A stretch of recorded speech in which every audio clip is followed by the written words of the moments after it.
welcome to the Hibs Observer Thursday afternoon briefing with myself, Liam Bryce, joined by Patrick McParland to discuss all the latest from Easter Road as we build into the return of competitive action all the way up in Elgin on Saturday.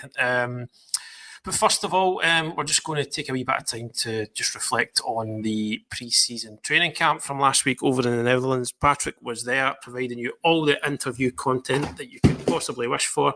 Sorry about that, folks. Things are falling over on my flat here. But yeah, as I said, Patrick now back with us here in sunny Scotland. So you were right in the thick of it, obviously, for the best part of a week. 2 friendlies, training sessions, lots of sit-downs with players, managers. What were your kind of main takeaways from the week, really?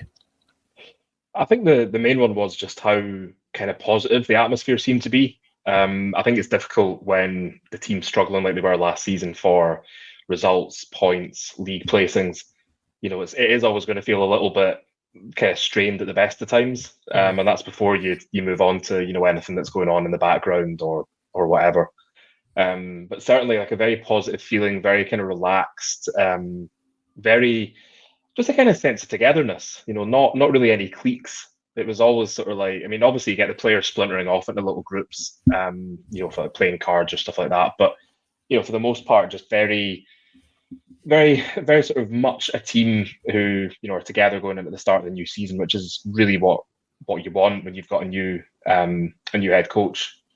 Even though Dave Gray obviously has been there for some time, it is a bit of a fresh start. You've got some players getting a kind of clean slate, and I just think that a really good mood in the camp. Literally, a lot of hard work. Triple sessions on some days. And some very tired players by the sort of Thursday, Friday, but it's all in the name of fitness, and you have to be able to hit the ground running. I've lost count of how many games we've seen in the Premier Sports Cup group stages where teams that arguably should be strolling to results based on the gap in divisions or whatever are getting a fright from lower league teams. It's happened to Hibs, famously with Falkirk, to a lesser extent Morton, although obviously there was a whole load of background to that as well. And I just think it's been, David Gray's been consistent in his messaging from the very beginning that, the season doesn't start on August the 4th at St Mirren, it starts on July the 13th at Elgin. And I think that's not a bad, it's not a bad sort of mantra to have, if you like, because, we've seen what happens when, Hibs don't treat the group stages of the League Cup as seriously as they maybe should. Mm-hmm. And obviously, there's pressure on Gray himself to get off to a good start. He'll be aware of that as, a bit of a rookie head coach, that, he needs to get results on the board early doors, and, performances to go with it. So, I think it was a useful week in the Dutch countryside. Not a lot of distractions for footballers or journalists, if I'm honest. But I think a lot of hard work, a lot of team building, a lot of bonding going on, and you can see in the games that they played against Duisburg in midweek and then Pauk at the weekend that it does seem to be having an effect. I know they're just pre-season friendlies. I know you can't sort of take anything from what are effectively bounce games, but yeah, I think overall a useful week, and I think probably reasons to be cheerful going into Saturday's game. I think that Gray will have an idea of the best team to pick in terms of starting 11 and subs who can come on to get a result. And I'm sure we can discuss that later, but I think he'll have seen enough to let him know what his sort of strongest 11 is at this moment in time, whilst also being aware that until the end of the transfer window there will be the chance to add to it where the club sees fit. Yeah, and I suppose before new signings come in, it's a chance for guys to stake their own claim. Guys who have perhaps haven't been involved so much, have been on the fringes, have been out on loan. There was quite a few faces in there who didn't either didn't play at all, or guys who kind of limited game time for various reasons. And obviously you got to sit down with one of them, which was Luke Amos. Obviously arrived in January, but just couldn't really get going at all, could he? Injuries. Obviously the fact as well that he's trying to pick up match sharpness, but there was a even last season, there was a lot of players kind of competing for places in the middle of the park. So, I mean, he didn't really hold back in terms of how he, in terms of his, how would you say, his verdict on his own personal campaign last season, calling it a disaster, which is, pretty much in his mind, he's probably thinking that has gone as bad or as poorly, as it was possible to. So, I mean, he's one that's obviously comes with decent pedigree. He's played at a good level down in the Championship. He's kind of come through, kind of the top level of youth football in England as well. Kind of well regarded as a good player who's just needed a bit of luck in terms of being able to stay fit. So I think he is, for me. I don't know what you think. He seems to be, for me, he's one of the ones that I'm most interested to see if he can start pulling it together. And he certainly feels, it came across the interview, that he feels that he's got a bit of a point to prove, doesn't it? I think so, yeah. And I think he probably feels that sort of on more than one front, if you like, because obviously, he feels he has to prove himself after, that injury that kept him out for, I think the best part of a year. And he's also got a new set of fans to kind of impress because, any player will be aware that if you come to a new club, whatever fanfare there is around your signing, and obviously, as you say, his pedigree coming through the ranks at Spurs and then, playing a decent number of games for QPR in the Championship, big things are expected of you. And then to suffer another injury and then you can't sort of participate in anything for about 8 weeks. And, you've also got the background of the manager who signs you is eventually relieved of his duties. You've then got another head coach who you're trying to not necessarily impress because, as David Gray keeps saying, he's been in the building, so he knows the strengths and weaknesses of the players on the books. So, there's not that sort of period of having to get to know the players. He knows most of them, which is helpful. He'll know obviously what Amos can do and, what he's maybe, what he maybe needs to work on. But, you don't often hear footballers being quite so kind of forthright like that when they're talking about, I mean, obviously you get the usual kind of cliches about like, oh, that's football, these things happen. And to be fair, there was a little bit of that from Luke when we were speaking, but I think just recognizing that, things probably couldn't really have got much worse for him. Not being able to go to Dubai because he wasn't fit enough, getting the move done, on the bench against Rangers for his first game after, sort of crossing his fingers that the contract and everything, all the paperwork could be done in time for it to be on the bench. And then, plays a handful of games and then he's got an injury that keeps him out again. And I think, watching him in the games, he obviously played at Edinburgh City, he played against Duisburg, he came on against PAOK. And, I think you can see a player there who probably brings to the midfield something that Hibs have been missing for a while. He describes himself as kind of like all action number 8. And I think, there's people who are thinking, oh, is he a defensive midfielder? What is he? So I think like you, I'm intrigued to see what he does in this team. I think, obviously Nick Montgomery did end his time at Hibs playing what was effectively a 4-2-3-1, which it looks like David Gray is going to continue with, but, maybe a slightly different approach in terms of who plays where. We saw Amos play more as a kind of number 10 against Edinburgh City, did it again against PAOK. And, you don't want to really have players out of position if you can help it, which as we'll discuss later, was kind of a theme of the pre-season trip just because of numbers. But, I think if Gray can get the best out of Amos, find his best position, and he can maintain his fitness, and I think he could end up being a really shrewd signing. It's people talk about like the midfield in any team needing a certain, type or a collection of a certain type of players. Like you've got to have somebody who's like a destroyer, you've got to have somebody who's a playmaker, you've got to have somebody who's box to box. But if you can get a collection of players who can play together, who can, sort of complement each other, then I don't think you really need to have sort of, the exact profiles that I've just mentioned. I think, if the players can cover those roles, like David Gray talking about Josh Campbell saying, you kind of use him as a 10, but not a kind of typical 10. He sees him as being a little bit different. And, I think it's the same with the other midfielders that, it's maybe not having the sort of classic profiles that you would have had, 15, 20 years ago. But, if they can all complement each other, if they contribute, and obviously different combinations will work in different games against different opponents, then, it's a problem that's kind of plagued Hibs for a while as the midfield. Mm-hmm. But,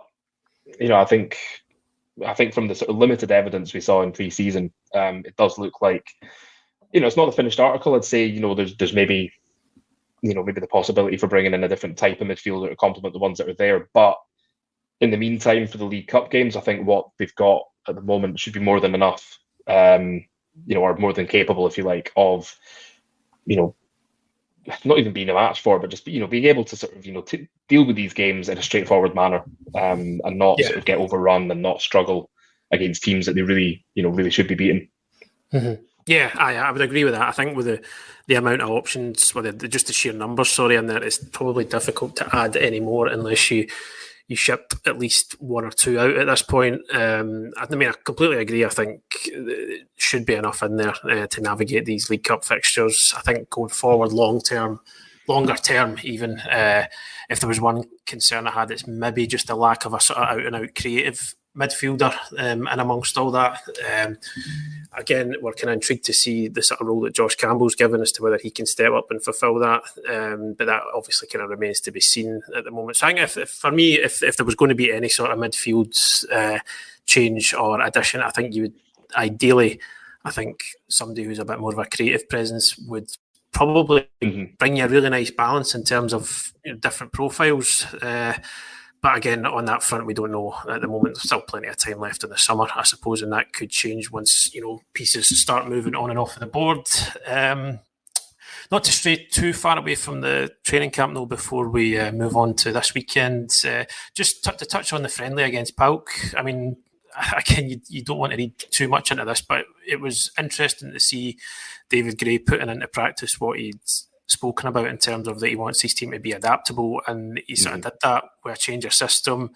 A game that against a quality opponent where Hibs were friendly, you're going to have to suffer a wee bit. So I mean, what did you make of the game? I mean, it was good to get another clean sheet, I suppose, for Hibs. That's 3 out of 3 in pre-season. Another victory as well. But what do you think we can sort of glean from that going forward? I think the main takeaway was that Hibs did not play particularly well, didn't have that many chances, and were under the cosh a little bit, but somehow still got the win and a clean sheet.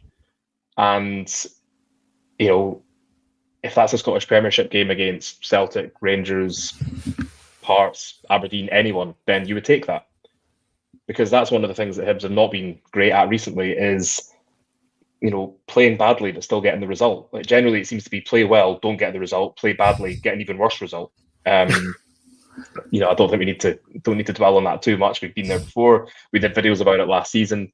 This is the all new kind of everything's rosy-ish approach. But all joking aside, I think that there was a bit of a kind of steeliness to Hibs that I hadn't quite seen for a while, and I think that is the David Gray effect. I think that he said this after the Motherwell game, the 3-0 victory towards the end of the season, that number one on his kind of list of priorities, even as the interim manager, was just like make the team harder to beat. And I think when you look at the signings they brought in Warren O'Hora, Marvin Ekpiteta, those two big centre halves who have captained their previous teams, complement each other really well. You've got O'Hora, who's more of a kind of ball playing centre half, and Ekpiteta, who's more of a kind of if it moves, kick it or head it kind of approach. And it's, you look at a team like PAOK, Greek champions. Obviously, again, it's a pre-season friendly, but some good quality players in there, and Hibs dealt very well with them. And what was noticeable was that the different kind of personnel dealt with them in the same way. So there was a host of changes in the second half. It wasn't sort of 1-11 for the first half, 1-11 for the second half, but there was a point where they made like a host of changes all at the same time. You had things like Rory Whittaker at left wing back. You had Kanayo Megwa playing left-sided centre half. And then moving to right wing back as other changes were made. So you had a sort of almost constantly shuffling back five who all dealt well, all sort of faced up well to a team whose reputation kind of precedes it, and managed to keep a clean sheet. And there was a couple of good saves from Joe Bursick in the first half. Jojo Wallacott had one in the second half to keep to sort of preserve the clean sheet, if you like. And the the main thing for me was just how, Hibs did not. It wasn't a case of like, Hibs had sort of like won a hard. I mean, it was a hard fought game, but it was very kind of one way traffic for a while. Pauk. I mean, they scored an offside goal.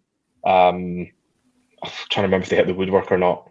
I feel like they maybe did, but it was a little bit kind of one way traffic at times. Hibs were under the cosh, but somehow escaped and won the game and kept a clean sheet, and that's sort of like a really positive sign. Is pre-season friendly or not, whether it was Pauk's second string team or whether it was a mixture or whatever, it's good to see them playing a game like that, a very different kind of task from playing Edinburgh City or playing Duisburg, and essentially got the same result, which is a clean sheet and the win. And I just think for Gray to change it up, to play a different formation, to ask players to play out of position, to play differently, to deal with a different type of opponent, and still get the result. That's kind of what matters, because as managers keep telling us, it is a results business, and you can play really well and get beaten 2-1, or you can play really badly and win 1-0. Like, people are going to remember the latter. They're going to remember the games you win rather than the games you lose. And I just think that's the sort of performance and the sort of result that could be hugely crucial at Hibs this season. If they can eke out a few results like that they haven't been able to get over the line in previous seasons, then as well as I do, it comes to the end of the season, those sort of points, extra points if you like, can make a big difference to top six, Europe, whatever. And I think as well, when you look at cups and the fact that Hibs will want to go deep in both domestic cup competitions, having that sort of flexibility, having that ability to play a different game depending on the opponent and still come out with the same result, a win, is going to be sort of hugely, hugely important to them.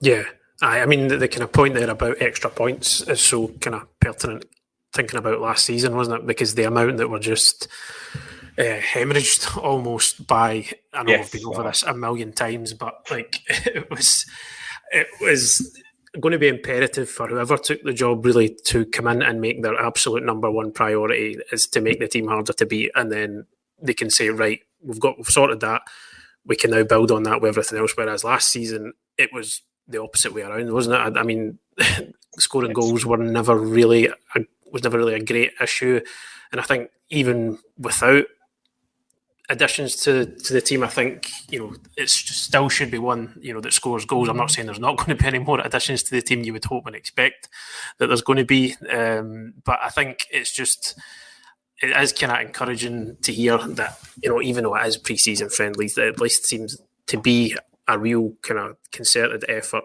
to make this Hibs team harder to beat, because it was just so evident last season and so costly that was the primary issue. So it was also the way I think it was also the way that teams knew how they were going to play, and that just made it much easier. So if teams are coming up against Hibs this season, they think, well, could be a 4-2-3-1, could be a 3-5-2, could be a 5-4-1. It's just sort of like, I mean, David Gray said this at the training camp. He said the work that Hibs are doing scouting other teams, they're doing the same to Hibs. And I think, reading between the lines, he thinks it'd be nice if a opposition analyst was able to sort of issue a big sort of, a sort of big booklet rather than just a small scrap of paper that says, get to the byline and cross the ball in and watch havoc ensue. Like, it's, just kind of what we saw happen a lot last season. And I think, I think there's a lot going on in David Gray's head in terms of how to make Hibs harder to beat, how to make them more competitive and things like that. But it's, he's not trying to reinvent the wheel. It doesn't feel like it's sort of everything happening all at once. I think it's just get the basics right and then build from there. And so far, I think that does seem to be working quite well. And I think we'll learn more about this team under David Gray on Saturday when they play Elgin. Elgin have played 4 pre-season friendlies, all against Highland League teams, 4 wins out of 4, and they've played Bucky Thistle, who obviously performed really well last season in cup competitions in the Highland League itself, and so it'll be a different test, but I think it will be interesting to see sort of how the approach differs for what's actually a competitive game, even if David Gray did say there's no such thing as friendlies after the Pauk game. So that that in itself, I think, is a good message to send to the fans and the players that it doesn't matter if this is a bounce game or we're making 12 substitutions throughout the game. It's the same the same process as if it was a competitive game at home, away, in the cup, the league, whatever. And I think it's just little things like that do sort of give you optimism that a corner has been turned in terms of how this Hibs team is going to approach these games and be harder to beat and just not a soft touch, if you like. Yeah, and just a final point in terms of what you raised there about not being so predictable for opposition teams. Just maybe for those that didn't get to catch the friendly at the weekend, we've talked a lot about the shape, out of possession, how Hibs defended, but like with the ball, did you notice a kind of significant departure from last season? Was it more direct? Was there still an emphasis on trying to build, or was it maybe a bit more varied? More varied. I think there's probably I don't think, David Gray said it's unveiling that he doesn't like philosophies, and he makes this big thing about being flexible. Certainly, getting the ball from the defensive third to the attacking third is happening a lot quicker. Not every time, like sometimes, it does call for it to be slower, but it's less laborious than it has been. There's more of a kind of focus on just sort of playing quicker. Like, they're still playing out from the back a little bit, but it's not sort of, it's not sort of like the be all and end all. It's not sort of like this is the one way that we're going to play and this is how we have to play. And to me, it's been quite clear in watching the friendly games that, the tactics are kind of tweaked depending on who's playing.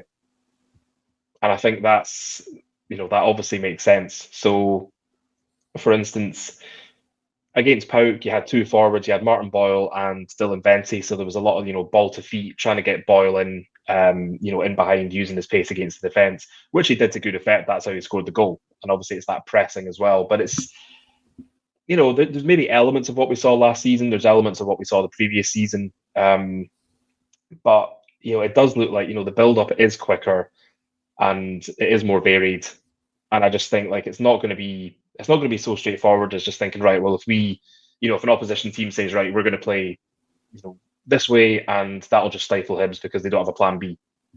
Like if an opposition team comes to Easter Road and does that, then Hibs will have a plan B and a plan C, to get around that. And I think that's something that's been missing and something that David Gray has been very kind of adamant is going to be a feature of his Hibs team.